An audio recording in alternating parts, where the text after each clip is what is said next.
বর্গেদার আখতা সবুজে দর নজরে হুশিয়ার হারওয়ারাকে দফতুরিস মারিফাতে কিরদেগা। হে আমার দয়ার মালিক, আমি যখন একটা গাছের পাতার দিকে তাকাই, আমি গাছের পাতা দেখি না, আমি দেখি তোমাকে। এ কবরের যাত্রীরা, আল্লাহর বান্দারা, পর্দা আলে মা বোনেরা, দুনিয়ার হায়াত কিন্তু অল্প কয়েকদিনের জন্য।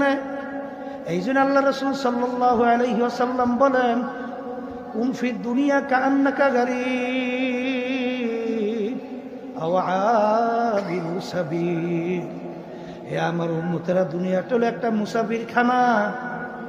রাস্তায় যখন মুসাফির চলে, দেখবেন চলার গতি মুসাফিরের ভিন্ন থাকে।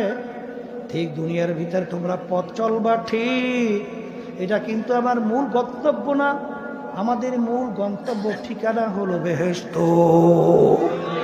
জোরে বলেন কথা ঠিক। এ দুনিয়াদার পাগল আমার বাবারা, আল্লাহ রাব্বুল আলামিন শক্ত কালামের ভিতরে আল্লাহ রাব্বুল আলামিন তোমাকে আমাকে বুঝাবার জন্য কোরআনুল কারীমের ভিতরে আল্লাহ ঘোষণা করছেন, কিয়ামতের ময়দানে একজন আরেকজনকে জিজ্ঞাসা করবে, ভাই কাম লাবিসনা, আমরা দুনিয়ার মধ্যে কতদিন ছিলাম? একজন আর একজনকে জিজ্ঞাসা করবে। একজনে উত্তর দেবে, লাবিসনা ইয়াওমান আও বা'দা ইয়াওম। ভাই আমার তো মনে হয় একদিন অথবা একদিনের কিছু অংশ মনে হয় আমরা দুনিয়াতে ছিলাম।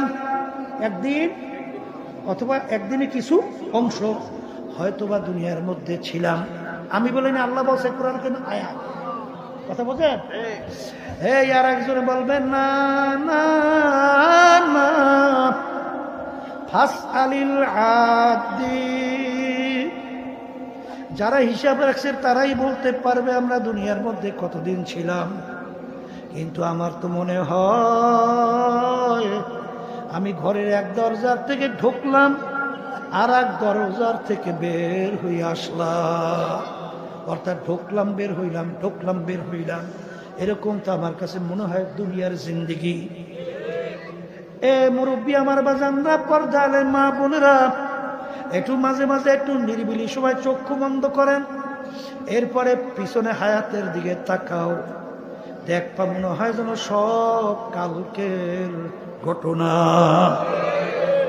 না ভুল বলছি? না ভুল বলছি? এই সেদিনকার যে গত সফরে গেলাম, আহা, একজনের সময় ছাত্র আছিল, ও বলতেছে, হুজুর আপনার যখন বিবাহ হয়েছিল তখন স্টেজের পাশে আমরা আসিলাম, বলতেছে আর কি। তার হিসেব করে দেয় প্রায় 30 বছরের কাছাকাছি হয়েছে। সেদিনকার এই পাগলামি মনে আছে পরিষ্কার। ওদিকে দেখি প্রায় 30 বছর নাই। একটা মানুষ হায়াত পায় বা কয় বছর? এই জন্য কবরের জাতিদেরকে বলবো, পর্দা আলে মা বোনদেরকে বলবো, এ দুনিয়াদার পাগল মস্তে আশিক মস্তে মাশুক বাদশাহ মাগে মাস্ত পীরে মস্তে জিরে মস্তে শেখে দর আসরার মাস্ত। দুনিয়ার ভিতরে যত মানুষ বিচারণ করে সব কিন্তু পাগলের দল। কেউ বা বেশি বেশি টাকা পয়সা কামাইয়ের জন্য পাগল, কেউ বা মেম্বার চেয়ারম্যান এমপি মিনিস্টার হওয়ার জন্য পাগল, কেউ বা সভাপতি সেক্রেটারি হওয়ার জন্য পাগল বাজান, কেউ বা সম্মান কামাই করার জন্য পাগল, কেউ বা সুন্দর সুন্দর বিল্ডিং গাড়ি করার জন্য পাগল বাজান, কেউ বা সুন্দরী মেয়ে বিবাহ করার জন্য পাগল। আর একদল মানুষ দুনিয়ায় বিচারণ করে, তারাও কিন্তু একদল পাগল, তারা হইল আমার মাওলার পাগল।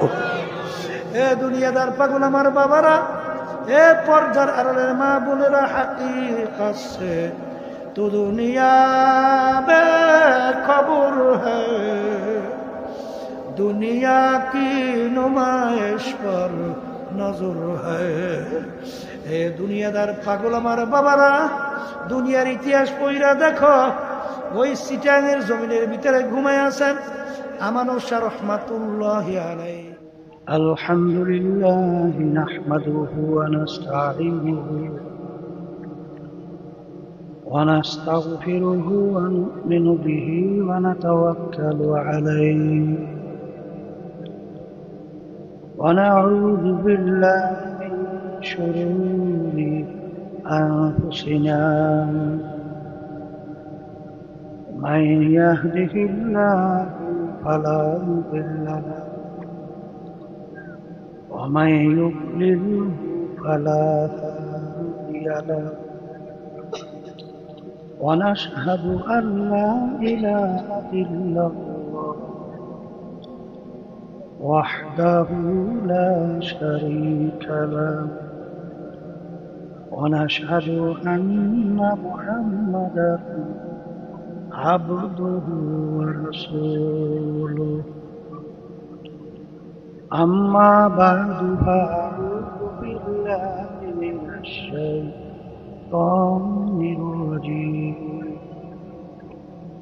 بسم الله الرحمن الرحيم فأما من ثقلت موازينه فهو في عيشة راضية وأما من خفت موازينه فأمه هاوية وما أدرك ما هي نار حامية صدق الله العلي العظيم সবাই দুরূদ শরীফ পড়ি আল্লাহুম্মা ওয়া হাবিবনা ওয়া মাওলানা মুহাম্মদ সাল্লাল্লাহু আলাইহি ওয়া সাল্লাম আল্লাহুম্মা সাল্লি আলা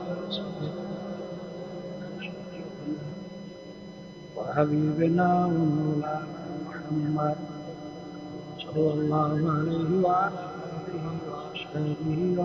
وسلم اللهم صل على سيدنا وحبيبنا ومولانا محمد صلى الله عليه وعلى آله وصحبه وسلم শুকরিয়া আদায় করতেছি মহান রব্বুল আলামিনের দরবারে। রব্বুল আলামিন ফিতনা ফাসাদের যুগে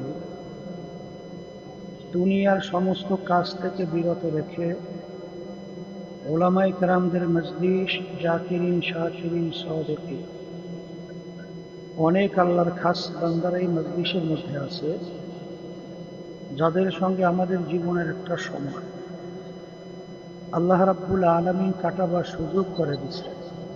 শুকরিয়া তার সবাই বলি আলহামদুলিল্লাহ। অনেকের লোকের কানে মাহফিলের দাওয়াত পৌঁছার পরেও সুযোগ থাকা সত্ত্বেও আসে না। আবার তালাশ করলে দেখবেন বহু দূর থেকে কষ্ট স্বীকার করে আমার অনেক ভাইরা এই মাহফিলে পাগলের মতো ছুটে চলে আসে। মান যাত্রা অজাদা, যে যেই জিনিস পাওয়ার জন্য চেষ্টা করে ওই জিনিসে পাইয়াও যায়। দাদাজান আব্বাজান চরমনের জমিনে ঘুমায় আছে। আমার আব্বাজান বলতেন দিনই মাহফিলে প্রথম থেকে শেষ পর্যন্ত থাইকা বাড়ি বিদায় হয়ে চলে গেলে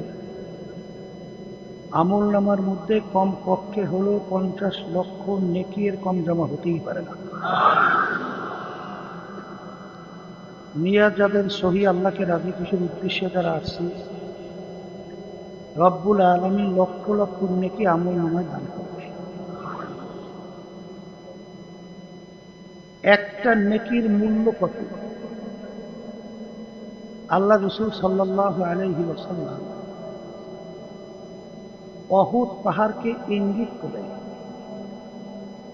বুঝাতে যাইয়া বলছিলেন, পুরা পাহাড়টা যদি স্বর্ণের হয়ে যায় এর যত মূল্য হবে তুলনা ছাড়া একটা নেকির মূল্য অনেক বেশি। একটা নেকির প্রয়োজন কি দরকার?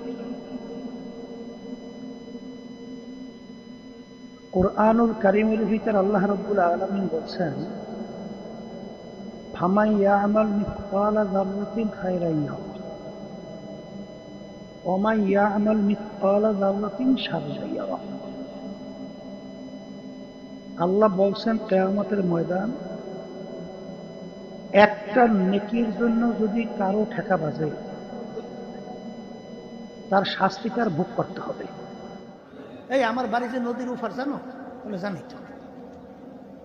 বলে আমি ঠিক সময় মতো আমি এই জায়গায় আসার জন্য আমি নদীর পাড়ে আসছি, কিন্তু দুর্ভাগ্য নদীর পাড়ে এসে দেখি নদী পার হওয়ার মতো কোনো যানবাহন নাই, নাই নৌকা, নাই ট্রলার, নাই কিচ্ছু।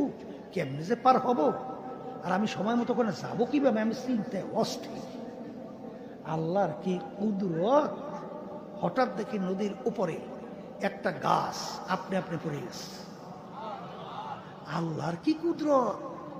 বিনা মিস্ত্রিতে, বিনা ফারুনিতে, বিনা করাতে অটো অটো গাছটা ফাইরা ফাইরা সাইজ মতো তত্ত্ব হয়ে গেছে। এরপরে আমার মালিকের কত বড় কুদরত! ওই মিস্ত্রি ছাড়া তত্ত্বগুলো জোড়া লাগিয়ে গিয়া অটো একটা নৌকো হয়ে গেছে। এখন আমি কি করলাম, ওই নৌকার ভিতরে চড়ছি। এখন এই স্রোত নদীর মধ্যে বিনা বৈঠা, বিনা দাঁড়, বিনা মাঝি, বিনা মাল্লায় এই নৌকা স্রোত পাড়ি দিয়া আমি যেই জায়গায় আসব ওই গন্তব্য স্থানে আমাকে পৌঁছে গেছে। এর জন্য আমার একটু আসতে দেরি হয়েছে। এখন নাস্তিকের গলা বাইরে গেছে। বলি এত বড় মিথ্যু! হ্যাঁ, এত বড় মিথ্যু! একটা গাছ বলে আপনি আপনি পড়িয়ে গেছে, বুঝলাম গাছের শিকড়ের নিচে মাটি নেই, আপনার দুই একটা পড়তে পারে কিনা বিনা মিস্ত্রিতে, বিনা করাতিতে, বিনা ফারুনিতে। আবার বলে তত্ত্বা হয় কিভাবে? বলে আবার বিনা মিস্ত্রিতে কিভাবে নৌকা হয়, আবার স্রোতের ভিতরে মাঝি ছাড়া আবার কিভাবে স্রোত পাড়ি দিয়ে পারে আসে। এই যে একটা সম্পূর্ণ ডাহা মিথ্যা কথা। শব্দটা ডাহা মিথ্যা কথা বুঝে বর্তমানে কিন্তু বহুত বেড়ে গেছে, নাম দেয় ইসলাম, পা হইতে মাথা বোঝে সব মিথ্যা। এইটা নাম হলে ডাহা মিথ্যা কথা, বুঝলে? যার অস্তিত্ব বলতে কিছু বাস্তবে নাই, এই ডাহা মিথ্যা।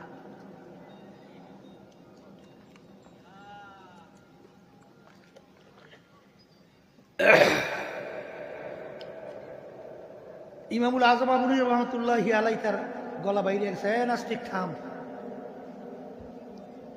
সাধারণ একটা গাছ আপনি আপনি পুইয়া বিনা মিস্ত্রিতে, বিনা ফারুনিক ছাড়া তক্তা হইতে না পারে, নৌকো হইতে না পারে, মাঝি ছাড়া সরাসরি বাইয়া আমার কাছে আসতে না পারে, আমাকে নিয়ে জায়গা মতো পৌঁছাইতে না পারে, তাহলে নাস্তিক তুই উত্তর দে। এই বিশাল আসমান, এই বিশাল চন্দ্র সূর্য তারকারাজি, এই 18,000 মাখলুকাত, এই জমিন সাগর নদী খাল বিল, এ নাস্তিক এইটা বিনা বানাইনা কারিগর ছাড়া আপনি আপনি কিভাবে হইল? উত্তর দেন। যেই বলছে এখন ওর প্রশ্নই তো ধরা খেয়ে গেছে, ওর কথাও ধরা খেয়ে গেছে না? ওই তো বছর হইতে পারে, তাহলে এইটা হয় কিভাবে? তখন নাস্তিকের কথা কি বন্ধ। বন্ধ হওয়ার পরে মুসলমানরা বিজয় বেশে নারায় থাকবেন আল্লাহু আকবার স্লোগান দিয়ে। কলতে হুজুর বুঝলাম কত একটা বলছে, কিন্তু হুজুর এখন তো আমার মনে মধ্যে খুডুর খুডুর যায় নাই। বলে কি খুডু খুডু? বলে হুজুর আল্লাহ যদি একজন থাকি সৃষ্টিকর্তা, তাহলে তারে বানাইছে কেডা? খুব খুব তো করতেই থাকে, কথা কয় না? আচ্ছা এখন আমি যদি উত্তর দেই আল্লাহকে বানাইছে অমুকে, প্রশ্ন শেষ না আবার করবে যে হুজুর তাহলে তারে বানাইছে কেনা, করবে না? আচ্ছা বলি তাকে বানাইছে অমুকে, প্রশ্ন শেষ। তাহলে বলেন তো তাকে বানাইছে কে, তাকে বানাইছে কে, তাকে বানাইছে কে, তাকে বানাইছে কে, প্রশ্ন শেষ করবে। একটু বুঝতে উত্তর দিয়ে আবার একটু জোরে বলেন, আবার জোরে বলেন। শেষ নাই, শেষ নাই, শেষ নাই। তাই শেষ যদি না থাকে, কথা হুজুর ব্যাপারটা কি বুঝলাম, প্রশ্ন উত্তর পাই নাই। তাই ব্যাপারটা বলে, ব্যাপার কিছুই না। বলেন, শব্দ বলেন, আবার বলেন, বলেন কিছুই না। বলে তা কেমন? মানুষ বানাইছে কে? মানুষের চিন্তা শক্তি আকল দান করছে কে? আচ্ছা, মানুষের চিন্তা শক্তি আকলের ভিতরে একটা সীমাবদ্ধতা আছে না নাই? আপনি সব বোঝেন? কিছুই বোঝেন না, কিচ্ছুই বোঝেন না। একটা মানুষ যে কিভাবে বাইসে রয়েছে, এইটাই তো এখন মধ্যে আবিষ্কারই করতে পারে। তাহলে আপনি বাইসে নাই, কথা কয় না? তামাম দুনিয়ার সব ডাক্তার একাত্রিত করে, হার্টের উপরে বোকা উঠতেছে নামতেছে, কিন্তু দুনিয়ার কোনো যুক্তি নাই যে একটা জিনিস লড়তে হইলে, চলতে হইলে তার পিছনে শক্তি ব্যয় হইতে হয়, এছাড়া লড়েও না, চলেও না। এই মাইক্রোবুল্লা লরিওস, এর পিছনে কোনো শক্তি ব্যয় হয়েছে? আমার হাতে শক্তি নেই। কি কথা ঠিক? এখন বলেন তো, ডাক্তাররা আবিষ্কারই করতে পারে নাই যে হাটের বুকে উঠেছে এবং নামে কোন শক্তির বলে, আজ পর্যন্ত আবিষ্কার করতে পারে নাই। কিন্তু বোটা চলতেছে কিনা, বোটা চলতেছে কিনা, চলছে। তাহলে উত্তর পান নাই। আচ্ছা বলেন তো, ডাক্তার আবিষ্কার করার পরে বলে মানুষ মইরে যাওয়া কোনো আশ্চর্য না, বাইসে থাকলে আসছে। বলে তা কি? মানুষের শরীরের ভিতরে রক্ত আছে না? এই রক্তের ভিতরে কণিকা আছে, এই লক্ষ লক্ষ কণিকা। এক একটা রক্ত কণিকা চলার রাস্তা ভিন্ন ভিন্ন। প্রত্যেকটা রক্ত কণিকা ঘন্টায় 5 মাইল বেগে চলে। ডাক্তাররা বলতেছে, প্রত্যেকটা রক্ত কণিকা যে তার ভিন্ন রাস্তায় চলে 5 মাইল বেগে, একটা রক্ত কণিকা যদি তার রাস্তা ফেল কইরা অন্য রাস্তায় ঢোকে, সঙ্গে সঙ্গে লোকটা মারা যাবে। এখন বলেন তো, এই রক্ত কণিকা যে চলতেছে, রাস্তা লক্ষ লক্ষ, এক রাস্তা থেকে আরেক রাস্তায় ঢোকার সঙ্গে সঙ্গে লোকটা মারা যাবে, এ চালাইন না নিয়ন্ত্রণ করুন না একজন ড্রাইভ নাই? ড্রাইভারকে আল্লাহ। ওকে আল্লাহ এত তাড়াতাড়ি বললেন কেন? বলে আপনার আমার আকল বলে চালাইন না একজন কারিগর আছে। কথা ঠিক না? ঠিক। এই আকলওয়ালারা যখন নাকি একটা গোলাপ ফুলের ঘেরান দেয়, কি ফুলের ঘেরান দেখছেন কেউ? তাই ঘেরানটা কোন জায়গায় লুকাইত? বেরেনে ধরে না? ধরে না, ধরে না। তাই দেখাও তো ঘেরানটা কোন জায়গায় গুছিয়ে রাখছে, কোন জায়গায় দেখাও পারবে? হ্যাঁ, আবার কেমন ঘেরা, মনোমুগ্ধকর। গোলাপ ফুলের ঘেরান নিলে কলিজা ঠান্ডা। কথা পায় না? হাজারো রকমের ফুলের হাজারো রকমের ঘেরা, কোথায় লুকিয়ে রাখলো, কিভাবে রাখলো, কে রাখলো? যখন কোন আকলওয়ালা আল্লাহর বান্দাবান্দি ওই গোলাপ ফুল নিয়ে যখন মোরাকাবা চিন্তা করে, তখন ওই আকলওয়ালা ব্যক্তির চিন্তার উত্তর আসে। কি আসে? হা হর রঙ মে তু হ্যায়, ভো মে তু হ্যায়, গোল মে তু, হর যা তু, जिधर देखता हो मैं तू ही तू है, तू ही तू है, तू ही तू। হে আমার দয়ার মালিক, আমি যখন একটা গোলাপ ফুলের দিকে তাকাই, গোলাপ ফুলের ঘ্রাণ নেই, আমি গোলাপ ফুল পাই না, দেখি না, আমি ঘেরান পাই না, আমি পাই তোমার ঘেরান, দেখি তোমাকে। কথা ঠিক কিনা? ওই আল্লাহর বান্দা বান্দি যখন একটা গাছের পাতা নিয়ে মুরাকাবা করে, তখন তার কাছে উত্তর আসে, বরগেদার আখতা সবজে দর নজরে হুশিয়ার, হারওয়ারাতে দফতুরিস মারিফাতে কিরদেগা। হে আমার দয়ার মালিক, আমি যখন একটা গাছের পাতার দিকে তাকাই, আমি গাছের পাতা দেখি না, আমি দেখি তোমাকে। কি কথা ঠিক কিনা? এরপরেও বুঝেন না? এরপরেও বুঝেন না? এই যারা নাকি বিজাতিদের কালচারে অভ্যস্ত হয়েছে, আমি সেই বাজানদেরকে বলতেছি, পর্দারে মা বোনদেরকে বলতেছি, সাজ আছে না, পিঠা বানায় সাজ, সাজের ভিতরে ডিজাইন আছে না? আচ্ছা বলেন তো, এক ডিজাইনের সাজ দিয়া যত হাজার পিঠা বানা, কয় রকমের ডিজাইনের পিঠা বিয়ে? এটা মুখ খুললে কথা কয় একরকম।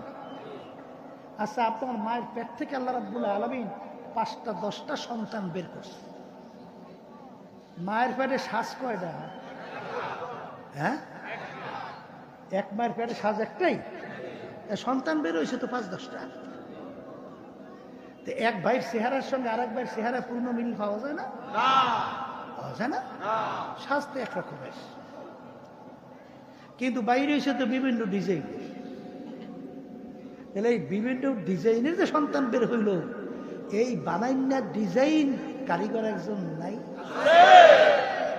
তখন বলেন সে কে? বুঝে আয়, বুঝে আসে। এরপরে শেষ, বেশি আর লম্বা চূড়া ওদিকে যুক্তিতে যাব না। আমার মালিককে চেনার জন্যে সবচেয়ে বড় তোমার আমার সামনে প্রমাণ হলো কুরআনুল কারীম। সবাই জোরে বলেন সুবহানাল্লাহ। কুরআনুল কারীম নাযিল হয়েছে প্রায় 1500 বছর হয়ে গেছে। কুরআনুল কারীমের শুরুতে চ্যালেঞ্জ দেওয়ার আয়াতও আছে, জালিকাল কিতাব। না নাই, চ্যালেঞ্জ নাই। আচ্ছা, আরবের কাফের আরবি ভাষী কুরআনুল কারীম বুঝতো না? ওই সময় ভুল বের করতে পারছিল? এই যে 1450-1500 বছরের মধ্যে এত নাস্তিকের দলেরা, এত ইসলামের বিদ্বেষী দলেরা দুনিয়া থেকে বিদায় নিয়ে গেল, বর্তমানে আছে। কুরআনুল কারীমের ভিতরে একটা ভুল বের করতে পারছে? একটু বলেন না। পারে নাই? এখনো কোরআন আমাদের মাঝে আছে না নাই? চ্যালেঞ্জের আয়াত তাও আছে।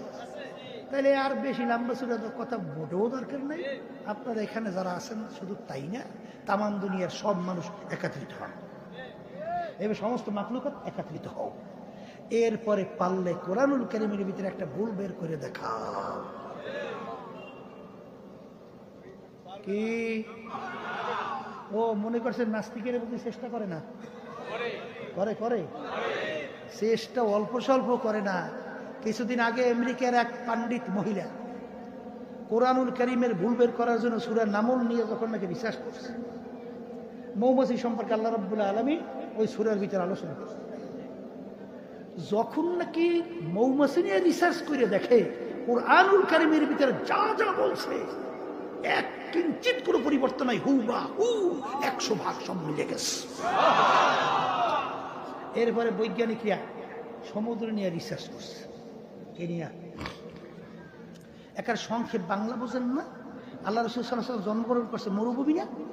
কথা কথা পাথর, বালি, পাহাড়, এই আশেপাশে পানি আছে, খালা আছে, সমুদ্র আছে। আল্লাহ রাসূল সাল্লাল্লাহু আলাইহি ওয়াসাল্লাম সমুদ্র দেখছে, কথা কয় না।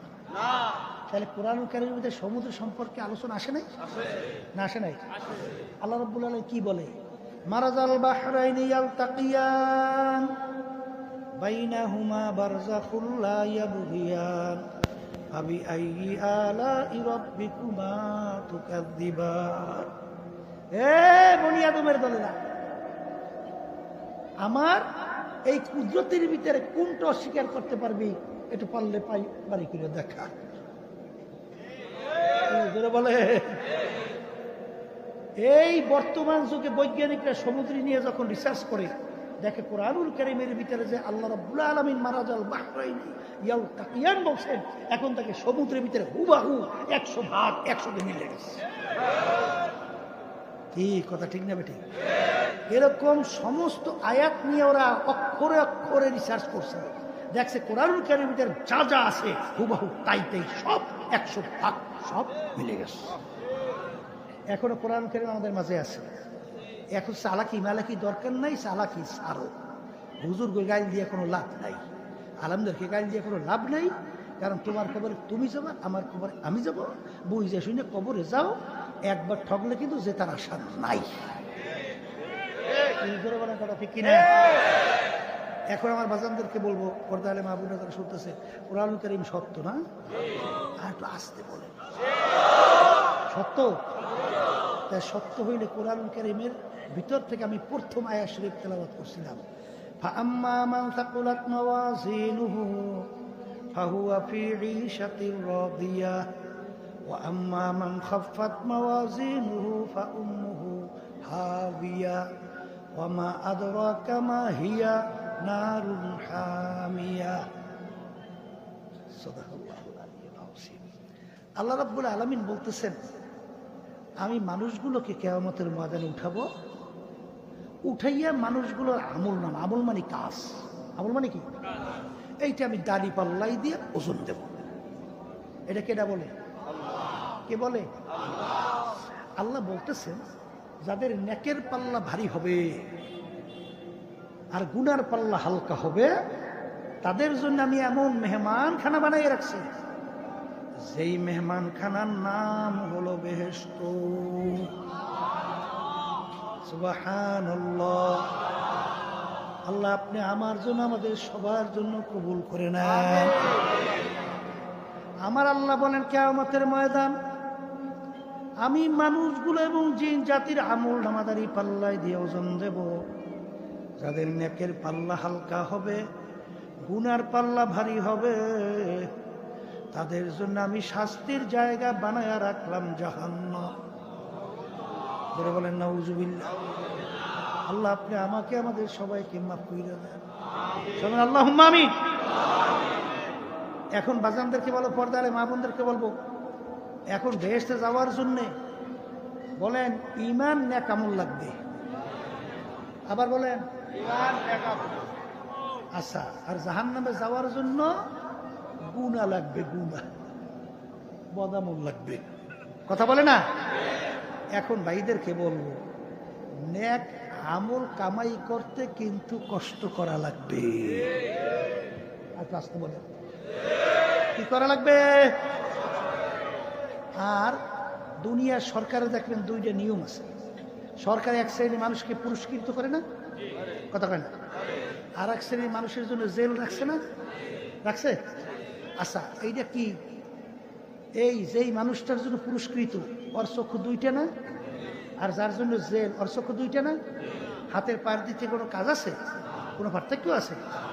কিন্তু ডিসি, এসপি, এইবার সচিব, বড় বড় অফিসার, বড় বড় ডিগ্রিধারী, এদের জন্য দেখবেন ডিসির বাংলো, এসপির বাংলো, এমপির বাসভবন, প্রধানমন্ত্রী গণভবন, হাওয়া ভবন, অমুক তমুক সমুক ভবন, গাড়ি বাড়ি, পাহারাদার, অভাব আছে?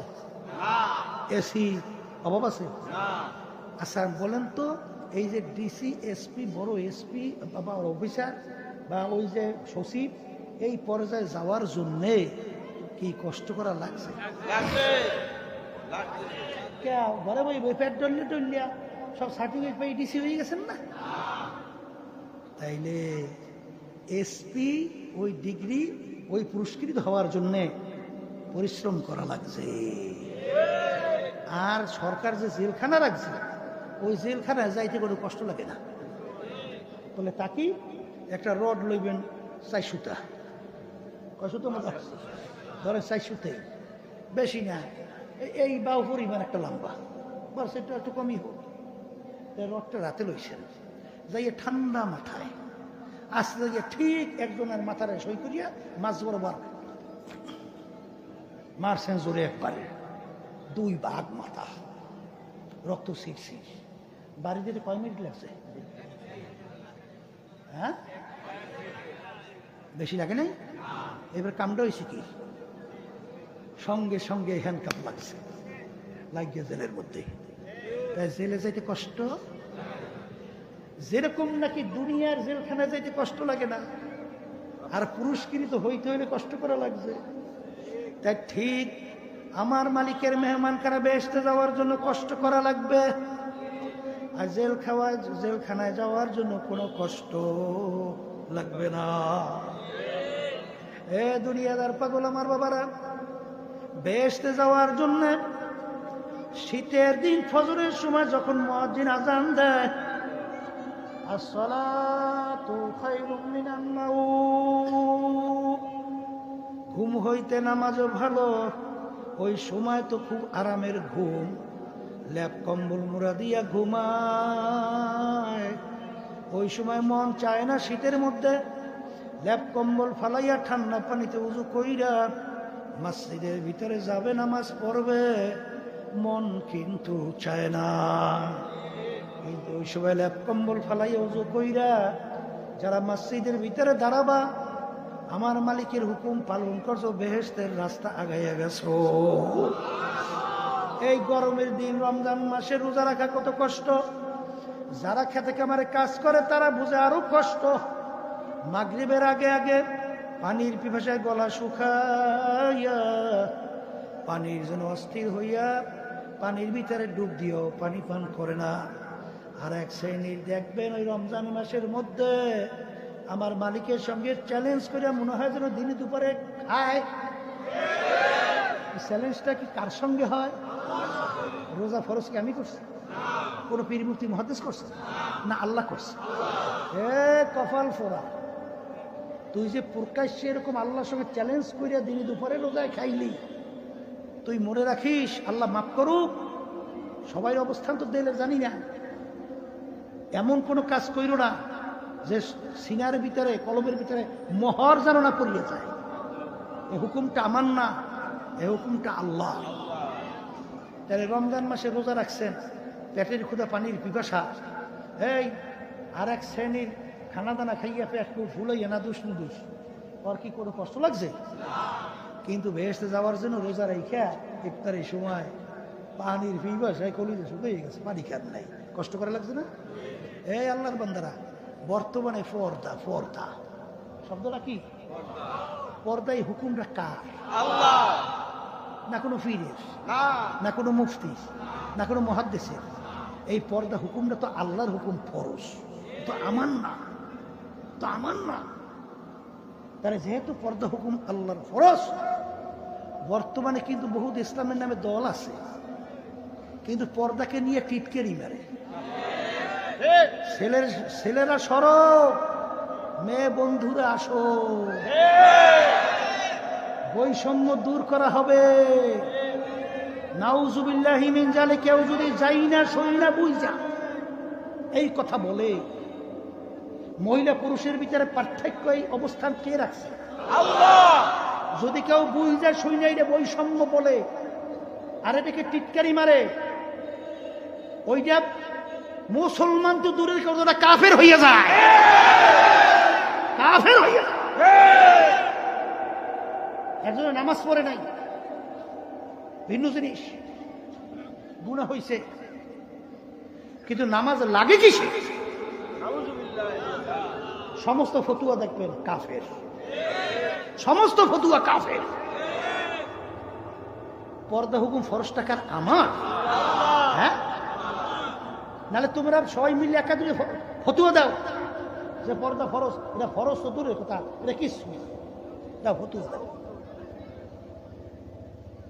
টিটকেরি মারো,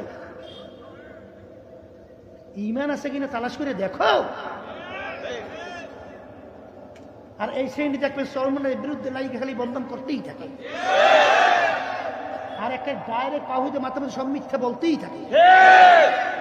সেদিন কে গেছি আমি পাথর, এই কয়েকদিন আগে পাথর কাটি যা ভাবেন করে আসলাম না, হ্যাঁ বলতেছে হুজুর জ্বালার চলে বাসি না। বলে হ্যাঁ কি? বলে আপনারা বলে 10 কোটি টাকা বিএনপি থেকে খাইয়া, এইবার বলে আমরা সমঝোতা থেকে সরিয়ে গেছে। এরপরে আবার আবার ছাড়ছিল, দেখেন নাই করে 400 কোটি টাকা খাইয়া, এইবার আর্মিতে এসে আমার অ্যারেস্ট হয়ে লইয়ে গেছে। হ্যাঁ বলছেন না? আচ্ছা, হ্যাঁ আমার বাজারদেরকে একটা কথা বলি, শোনে। আল্লাহ রাসূল সাল্লাল্লাহু আলাইহি ওয়াসাল্লামের উপাধি কি দিছিল? আল আমিন, আল আমিন। আচ্ছা, এই উপাধিটা আমি দিছি না কোনো মুসলমান না কাফেররা? আচ্ছা, আলামিন কাকে বলে? সত্যবাদী। আলামিন মানে সত্যবাদী। আচ্ছা, তাহলে আল্লাহ রাসূল সাল্লাল্লাহু আলাইহি ওয়াসাল্লাম উপাধি পাইছে কি? সত্যবাদী। কথা কাটা আমার মুখে বললে বলেন সত্যবাদী। আচ্ছা, আবু বকর সিদ্দিক কর না কি কর? সিদ্দিক শব্দের অর্থ কি? বলেন সত্যবাদী। আস্তে কথা কাটা, সত্যবাদী। তাহলে আল্লাহ রাসূল সাল্লাল্লাহু আলাইহি ওয়াসাল্লামের উপাধি হয়েছে কি? সত্যবাদী। আর আবু বকর সিদ্দিকের উপাধি হয়েছে কি সত্যবাদী। তাহলে আল্লাহর হাবিবও সত্য বলে, সিদ্দিকও সত্য বলে, কথা ঠিক না? ঠিক। এখন কিয়ামত পর্যন্ত এই সত্যবাদী যারা থাকবে তারা আল্লাহর হাবিবের সাগরে, কথা কয় না? তারা সিদ্দিকী আবু বকরের সাগরে, ওমরের সাগরে, ওসমানের সাগরে, আলীর সাগরে। আর এই বর্তমানে কিছুদিন আগে যুদ্ধ চলছে না, আজকে যুদ্ধের আবার তো এই তারিখ 15 দিন শেষ হয়ে গেছে না? তাই যুদ্ধ চলতেছে কাদের সাথে? ইরানের সাথে, আমেরিকা আর ইসরায়েল। আচ্ছা, এই যুদ্ধের ময়দানে যত সংবাদ আপনারা শুনছেন, মিথ্যা কইছে কারা? আমেরিকা, আমেরিকা, ইসরায়েল, কথা কয় না? তাহলে মিথ্যা বলে কারা? ইহুদিরা, খ্রিস্টানরা, কাফেরের দলেরা, নাস্তিকের দলেরা। আর সত্য বলে কারা? মুসলমান। বলে আল্লাহর রসুলের সাগরেতেরা। বলেন সত্য বলে কারা? বলেন আবু বকরের সাগরেতেরা। বলেন সত্য বলে কারা? বলেন ওমর রাদিয়াল্লাহু তাআলার সাগরেতেরা। বলেন সত্য বলে কারা? বলে আলী রাদিয়াল্লাহু তাআলার সাগরেতেরা। আর মিথ্যা বলে কারা? বলেন ইহুদি নাসারা খ্রিস্টানদের এজেন্ট।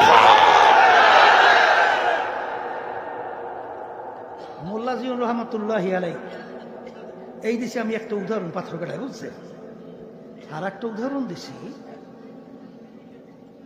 এক ধরনের বর্তমানে বেরিয়েছে মারেফাতের দাবিদার। কি দাবিদার? মারেফাত। মারেফাতের দাবিদার বুঝুন তো, ওই ব্যাখ্যা এখন দিতে যাবো না। মানে একটা হলো শরীয়তে আর একটা হইলো মারেফাতি। এটাও তো বলছে, এটা তো বলছে শরীয়তি আর মারেফাতি। আছে না গান বাজতে করে করে শরীয়তের মারেফাত। আচ্ছা, এখন শরীয়তের দাবিদার আর মারেফাতের দাবিদার।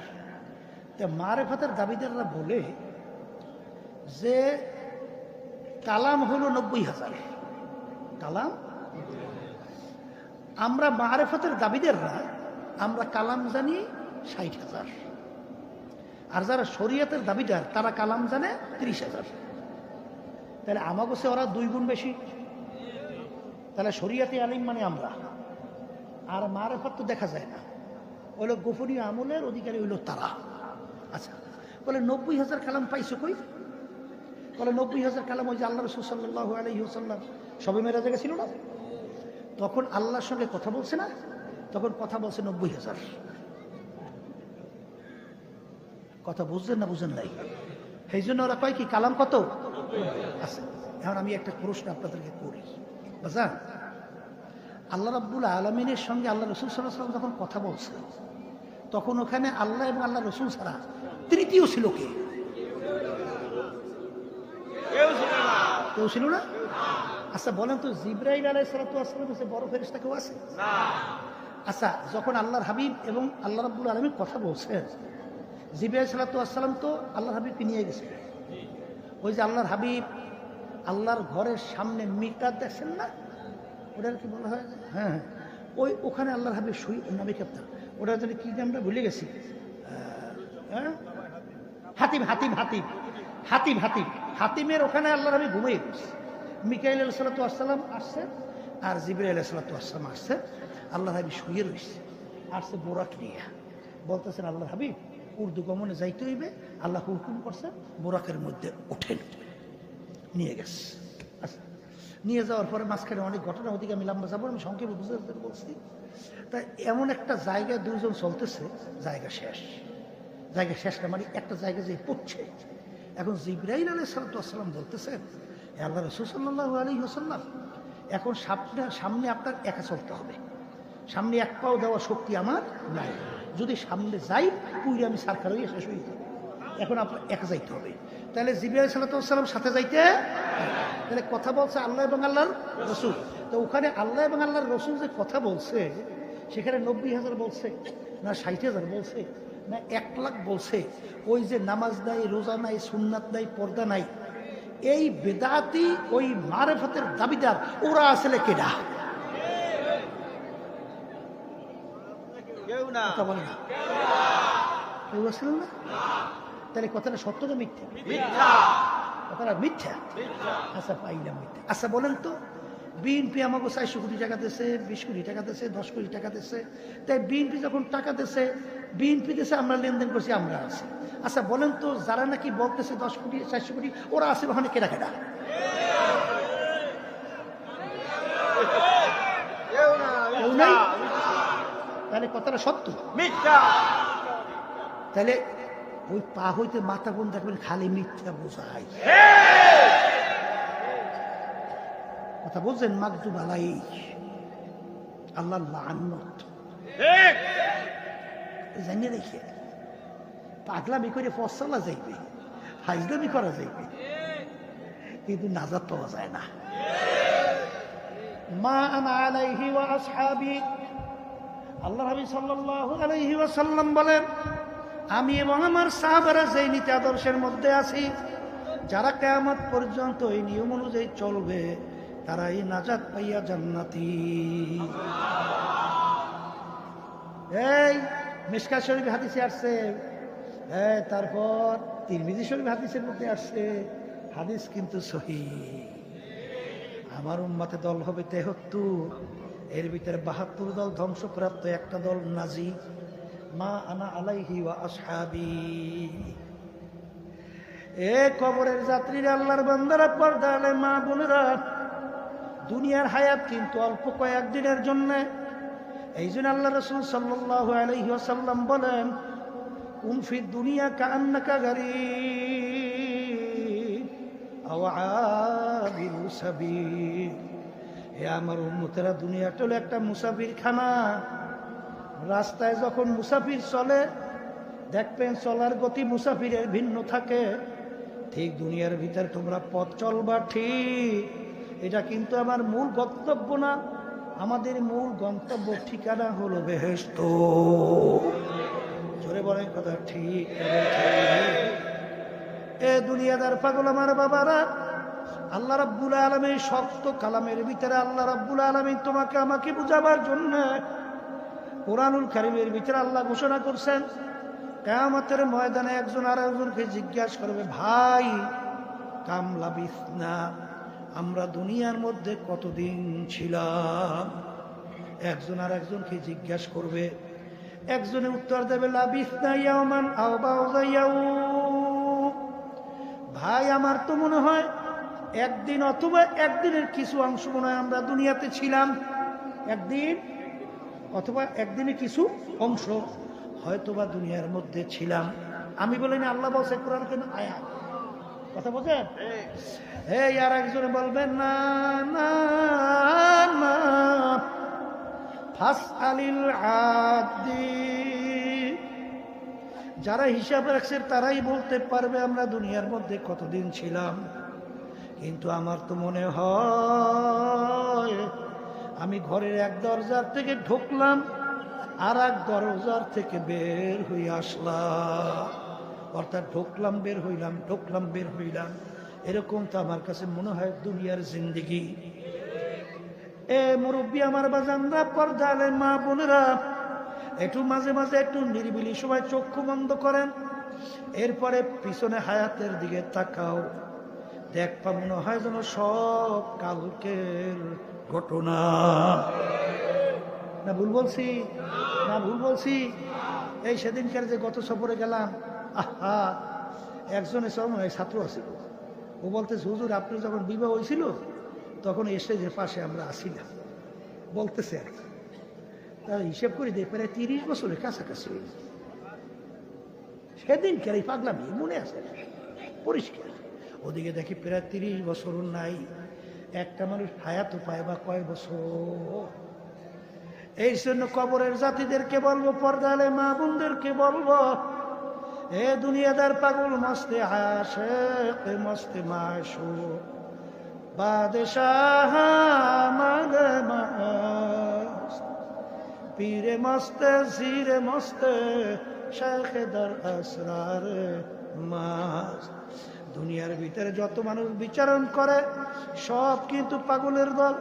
কেউ বা বেশি বেশি টাকা পয়সা কামাইয়ের জন্য পাগল, কেউ বা মেম্বার চেয়ারম্যান এমপি মিনিস্টার হওয়ার জন্য পাগল, কেউ বা সভাপতি সেক্রেটারি হওয়ার জন্য পাগল, বাজান কেউ বা সম্মান কামাই করার জন্য পাগল, কেউ বা সুন্দর সুন্দর বিল্ডিং গাড়ি করার জন্য পাগল, বাজান কেউ বা সুন্দরী মেয়ে বিবাহ করার জন্য পাগল। আর একদল মানুষ দুনিয়ায় বিচরণ করে, তারাও কিন্তু একদল পাগল, তারা হইল আমার মাওলার পাগল।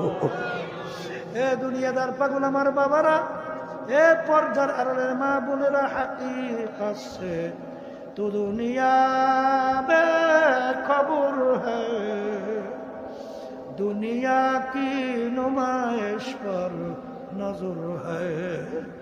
এ দুনিয়াদার পাগল আমার বাবারা, দুনিয়ার ইতিহাস পইরা দেখো, ওই চিটাঙের জমিনের ভিতরে ঘুমায় আছেন আমানুর শাহ রহমাতুল্লাহি আলাইহি, সিলেটের মাটি ঘুমায় আছে শাহজালাল রহমাতুল্লাহি আলাইহি, শাহপরান রহমাতুল্লাহি আলাইহি, মির্জাগঞ্জ থানার ভিতরে শুয়ে আছে বাজান ইয়ারউদ্দিন সাহেব রহমাতুল্লাহি আলাইহি। আমানুর শাহ রহমাতুল্লাহ আলাইহি কি ছিলেন? জজ ইজলাসের মধ্যে বিচার করত, আর আমানুর শাহ রহমাতুল্লাহি আলাইহি তার মাথার উপরে টাইনা টাইনা পাখা দিয়ে বাতাস করত, যাদেরকে বলা হইতো তখনকার চাপরাশি। বাজান তিনি ছিলেন চাপরাশি, আর এজলাসে জজ তো বিচার করত। এখন ইতিহাস পইরা দেখো, সেই জজের কোনো খবর নাই। কিন্তু আমানুর শাহ রহমাতুল্লাহি আলাইহি এমন জীবন তুমি করো হে গঠন, মরণে হাসিবে তুমি কাঁদিবে এই আমানুর শাহ রহমাতুল্লাহ আলাইহি এমন জীবন গঠন করে দুনিয়া থেকে বিদায় নিয়ে কবরে গেল। কিয়ামত পর্যন্ত মানুষ তার নাম স্মরণ করতে থাকবে। যাইয়া দেখো মির্জাগঞ্জ ইয়ারউদ্দিন রহমাতুল্লাহ আলাইহি, তিনি সাধারণ একজন দোকানদার ছিল, বিভিন্ন বাজার বাহালিগিরি করত, পেঁয়াজ রসুন বিভিন্ন মালামাল বিক্রি করত। ওদিকে যাইয়া দেখো ইয়ারউদ্দিন সাহেব রহমাতুল্লাহি আলাইহির কবর, নদীর কিনারায় যত লঞ্চ স্টিমার কবরের পাশ থেকে রওনা করে একটু টবের করে থামাইয়া তারপর সামনে যাওয়া লাগে। ময়রাও বাদশাহী করতেছে। ওদিকে বাংলাদেশের ভিতরে কত বড় বড় নেতারা, যাদের হুঙ্কারে মনে হয় যেন বাংলার জমিন থর থর করে কাঁপত, ওই যাইয়া দেখো হাইকোর্টের মাজারে পইরা রইছে। ওই একজন দিনদার আল্লাহওয়ালা মানুষ, ওর কবরের পাশে একটু সালামও দেয় না, বরঞ্চ অনেক মানুষ মন্তব্য করে শয়তানটা মরছে ভালো হইছে। এমন জীবন তুমি করো হে গঠন, মরণে হাসিবে তুমি কাঁদিবে ভুবন। এই জন্য আমার ভাইদেরকে বলবো, পর্দা আলে মা বোনদেরকে বলবো, আজান নেকের পাল্লা ভারী করা লাগবে, ইমানকে মজবুত করতে হবে, গুনার পাল্লা হালকা নিয়ে মাওলার দরবারে হাজিরা দেওয়া লাগবে। আর বাজান নেকের পাল্লা ভারী করার জন্যই, ইমানকে মজবুত করার জন্যই সব কাজ ফালাইয়া আমরা পাগলের মতো এই মাহফিলে চলে আসছি। জোরে বলেন কথা ঠিক না ঠিক? কিন্তু এ কবরের যাত্রীরা, আমরা তো সবাই মন চাই নেকের পাল্লা ভারী করবে, গুনার থেকে ফেরবে, তারপর দুনিয়া থেকে বিদায় নিয়ে কবরে যাবে। কিন্তু তোমার আমার পিছনে শত্রু শয়তান এবং নাস আম্মারা, আর একটা শত্রু হলো মানুষ শয়তান।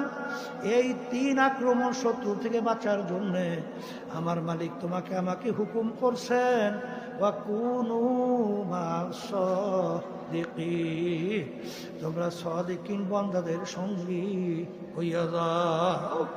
নামাজের সঙ্গে চললে নামাজি হওয়া যায়, বাজান মিথ্যুকের সঙ্গে চললে মিথ্যুক হইয়া যায়, আর সত্যবাদীদের সঙ্গে চললে সত্যবাদী হইয়া যায়, জালেমদের সঙ্গে চলে জালেম হয়। মাজলুমে বাজান এরকম এরকম দুনিয়ার দেখবা, যে যে চরিত্রের তবিয়তের তার সঙ্গে চললে ওই তবিয়তের হইয়া যায়। এই জন্য আমার ভাইদেরকে বলবো, পর্দারে মা বোনদেরকে বলবো, আমরা এত কেন চিল্লাই? আমার আব্বাজান অনেক সময় বলতেন, বাজান যদি তোমরা বলো তোমাদের 112 পা ধরতে রাজি আছি, কিন্তু বাজান রে গুনার কাজের কাছেও যাইও না, নেক ছাইরো না। কারণ বাজার একবার যদি কেউ কবরে যাইয়া ঠগ, আর দ্বিতীয়বার জিতবার কিন্তু আর আশা নাই। আর কোরআনুল কারীমের ভিতরে আমার মালিক আমার আল্লাহ নাফরমান গুনাহগারদের জন্য যে শাস্তির ঘোষণা দিছে, ওই 1 সেকেন্ডের শাস্তি ভোগ করার শক্তি দুনিয়ার কোনো মানুষের নাই।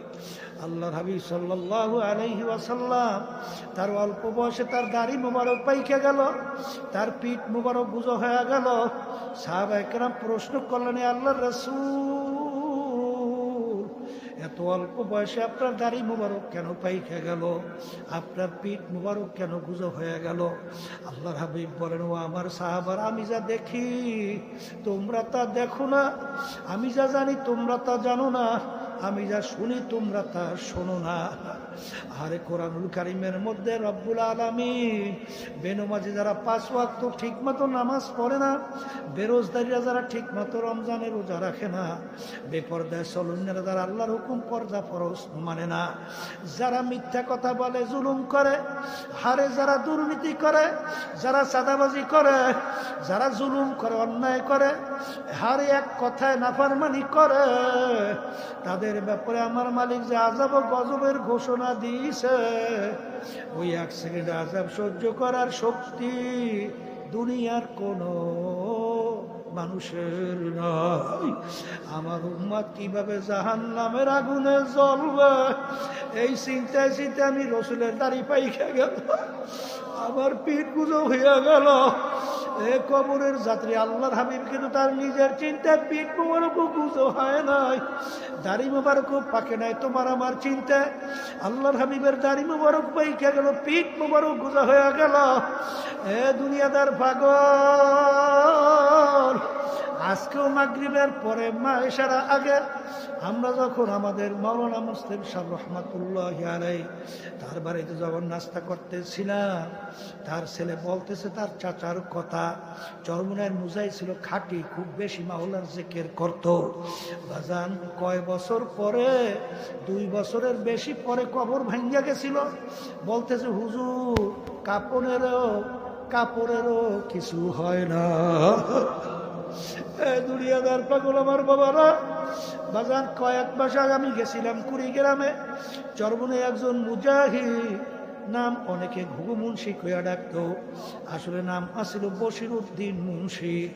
বাজান তিনি দুনিয়ার থেকে বিদায় নিয়ে কবরে যাওয়ার পরে 32 বছর পরে নদীর ভাঙ্গরে যখন তার কবর ভেঙে গেল, দেখা গেল 32 বছর পরে কাপড়ের কাপড় সহ লাশ তাজা বের হইয়া আসছে।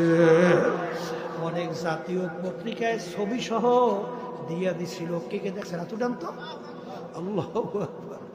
32 বছর পরে নদীর ভাঙ্গরে যখন তার কবর ভেঙে গেল, বাজান 32 বছর পর্যন্ত মাটির সঙ্গে কাপড় লাইগা রইল, কাপড়েরও কিছু হয় নাই। যারা ওই কাপড় ধরে টানছে তারা বলতেছিল আব্বাদা রহমাতুল্লাহি আলাইহির কাছে যে, হুজুর আমরা কাপড় টান দিয়া দেখছি, মনে হয় যেন নতুন কাপড় গায়ে লাগাইছে। এখন উঠাইনে আব্বাদা রহমাতুল্লাহ আলাইহি তার মাদ্রাসার নাম, তার নামের মাদ্রাসা ফজলুল উলুমের সামনে আবার নতুনভাবে দাফন করছে। আমি কয়েক মাস আগেও সেই কবর জিয়ারত করে আসছি। দুনিয়াদার পাগল আমার বাবারা, ইতিহাস পড়লে দেখবা ইরাকের দাজলা নদীর কিনারে 2 জন সাহাবায়ে কেরামের লাশ মোবারক পাওয়া গেছিল প্রায় 1400 বছর পরে, একেবারে দিব্যি তাজা।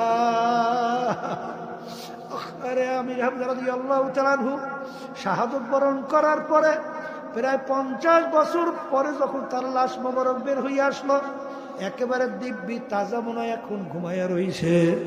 যত ঘটনা কাপড়ের কাপড় সহ তাজা কবরে দেখা যায়, দিনদার পর হেজগার আল্লাহ ওয়ালা ছাড়া দেখা যায় না। আবার কত কবরে আগুন দেখা যায়, সাপ দেখা যায়, কত নাফরমানের কবরে দুর্ঘটনা দেখা যায়।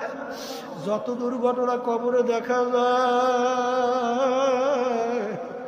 বেনামাজি, হারামখোর, সুদখোর, জুলুমবাজ, মিথ্যাবাজ, সাদাবাজ সারা কিন্তু দেখা যায় না। এই জন্য আমার ভাইদেরকে বলবো, পর্দারে মা বোনদেরকে বলবো, 7 প্রকার লোককে আমার মালিক কিয়ামতের ময়দান, যেদিন অন্য কোনো ছায়া থাকবে না আমার মালিকের স্পেশাল আরশের ছায়া ছাড়া, সেদিন 7 প্রকার লোককে আমার মালিক ডাইকে তার স্পেশাল আরশের ভিতরে ছায়া দান করবে। এর ভিতরে 1 প্রকার ওই শ্রেণীর আল্লাহর বান্দা বান্দিরা, হুব্বু ফিল্লাহ বুগযু ফিল্লাহ, যারা দুনিয়ায় থাকা অবস্থায় সম্পর্ক রাখবেও আল্লাহকে রাজি খুশির জন্য, আবার সম্পর্ক ছাড়বেও আল্লাহকে রাজি খুশির জন্য। এই শ্রেণীর লোকদেরকে আমার মালিক ডাইকা কিয়ামতের ময়দানে তার আরশে ছায়া দান করবে। এখন তুমি দুনিয়ায় থাকা অবস্থায় নিজে প্রশ্ন করে উত্তর নাও, তুমি যেই দলের সঙ্গে জড়াইয়া আছো, যেই দলের নেতা নেত্রীকে তুমি নেতা নেত্রী হিসেবে মানো, সেই দলভুক্ত যেই দলের নীতি আদর্শ যেটা চায়, সেইটার সঙ্গে তুমি যদি আদর্শ অনুযায়ী জড়াইয়া থাকো, তাইলে সেই নেতা নেত্রীকে নেতা নেত্রী যদি মানো, আমার আল্লাহ বেজার না খুশি? যদি আমার মালিক বেজার হয় তারপরও সম্পর্ক রাখো, এই হাদিস অনুযায়ী তুই পরিষ্কার যাই না রাখো, ওই কঠিন মুহূর্তে যেদিন কোনো ছায়া থাকবে না, সেদিন 7 প্রকারের ভিতরে 1 প্রকার হুব্বু ফিল্লাহ বুগযু ফিল্লাহ, আমার মালিকের সেই স্পেশাল আরশে ছায়া পাবা না। এই জন্য আমার বাজানদেরকে বলবো, পর্দারে মা বোনদেরকে বলবো, মুসলমান বলতেই কিন্তু মন চায় নেকের পাল্লা ভারী করবে, গুনার পাল্লা হালকা নেবে, এইবার দুনিয়া থেকে বিদায় নিয়ে কবরে যাবে। বাজান, আমি কোনো দলটাল বুঝি না, কোথায় সর্বনাই, কোথায় সারসিনা, কোথায় ফুরফুরা, কোথায় কি জানি না। যেখানে গেলে যেই মুরব্বীর সংস্পর্শে যাওয়ার পরে, যেই তরিকা রাস্তায় চলার পরে তোমার আমার দেল দিনার দিন নেকের দিকে ঝোঁকবে, গুনার থেকে ফেরবে। আগে চোখে পানি আসে নাই, এখন গুনার কথা মনে করলে চোখে চাইপা পানি রাখা যায় না, দেলটা ভাইঙ্গা চুরচুর হইয়া যায়, মাওলার ভয় পয়দা হয়। এরকম জায়গায় যাইয়া তওবা কইরা মাওলার পাগল হইয়া তারপর মাওলার কবরে যাইয়া শুইও। কারণ একবার যদি কবরে কেউ ধরা খাও, দ্বিতীয়বার দুনিয়াতে এসে আপিল কইরা জিতবার কিন্তু আর আশা নাই। ও মুসাফির বান্দগাঠুরি বহুদূরে ঠিকানা, আজ বিজানা কাল বিজানা কবর আখের ঠিকানা। এমন ঘরে যাইতে হবে যেই ঘর নাই বাতি, এমন ঘরে থাকতে হবে যেই ঘরে নাই সাথী। আল্লাহুম্মা আমিন। এই ঘরের লোকেরা হাত উঠাও, গুনার কথা মনে করো, 2 চোখের পানি ফেলাও, মালিকের দরবারে কান্দ, আর গুনার কথা মনে করে মাপ চাও। যদি কান্না না আসে মনকে বুঝো, রে মন একদিনে ঘরের দরজা দিয়ে নতুন বউ হয়ে উঠছিল রে মন। কত মেয়ে লোকে শরবত খাওয়াইল, কত মেয়ে লোকে বাতাস করলো, আবার এমন একটা দিন আসবে এই ঘরের দরজা দিয়ে মোরা লাশ হইয়া বের হওয়া। আরে ছেলে কানবে মামা করে, মেয়ে কানবে মামা করে, জবাব তো আর দিবা এ আল্লাহ আপনি এই মাঠের দিকে চাইয়ে দেখেন আপনার বান্দা কিভাবে কান্দে। মালিক আমাদের ছেলেও মরে নাই, মেয়েও মরে নাই, গুনাহ করে বসছি রে, মাফ করে দেন গো মাওলা, মাফ করে দেন। এ আল্লাহর বান্দারা জোর করে কান্দে। সন্তান মারা গেলে চোখে পানি আসে, আরে সম্পদ নষ্ট হয়ে গেলে চোখের ভিতরে পানি আসে। তোমার আমার গুনার কারণে যে জাহান্নামের আগুন জ্বলছে, ওই জাহান্নামের আগুন চোখের পানি ছাড়া ঠান্ডা হবে না। ও মুসাফির বান্দগাঠুরি বহুদূরে ঠিকানা, আজ বিজানা কাল বিজানা কবর আখের ঠিকানা। আল্লাহ যাদের ইসলাম মাহফিল হইল, চেষ্টাকার নিয়ে সাহায্য করলো, আমরা যারা মাহফিলে উপস্থিত হয়ে গেলাম, সবারই বলে খাস মেহেরবানি নাযিল করেন আল্লাহ। এ আল্লাহ বিশেষ করে মাহফিলকে হেদায়েতের জরিয়া বানায় দিয়ে আমাদের আম্মা আব্বা দাদা দাদু নানারা আত্মীয় স্বজনরা কবর শুয়ে রয়েছে। আল্লাহ আমাদের মুজাহিদরা মা বোনেরা দিনদারেরা, ওই আমাদের মাওলানা মুসলিম সাহেব সহ যত মুজাহিদরা মা বোনেরা কবরে শুয়ে রয়েছে। আল্লাহ যত মুমিন মুমিনা তারা কবরে শুয়ে রয়েছে, সবার কবরকে বেহেশতের বাগান বানায় দাও। সুবহানা রাব্বিকা রাব্বিল ইজ্জাতি আম্মা ইয়াসিফুন ওয়া সালামুন আলাল মুরসালিন ওয়ালহামদুলিল্লাহি রাব্বিল আলামিন। কেউ উঠছেন না, একজন আরেকজনের কাছে একটু হাত লাগা।